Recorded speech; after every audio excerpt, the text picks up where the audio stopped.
اب جو نیا ان کا ہے رجحان وہ کچھ اس بارے میں بدلا ہے.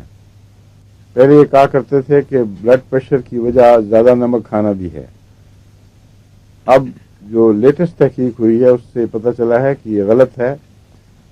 جتنا بھی زیادہ نمک انسان کھائے، جسم کے اندر اللہ تعالیٰ نے ایسے اعضاء رکھے ہیں مثلا گردے وغیرہ یا جلد کے مسامات جن سے وہ زائد نمک نکلتا ہے اور نکلنا چاہیے، اور جو بھی اندرونی بیلنس ہے وہ وہی رہے گا.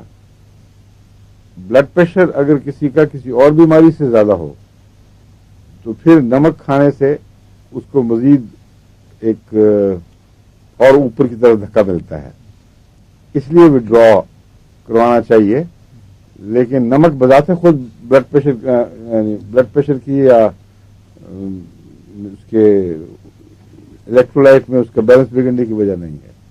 وہ کبھی بھی نہیں بگڑے گا. جتنا مرضی کھائے کوئی، اگر اس کی صحت اچھی ہے تو نہیں بگڑے گا.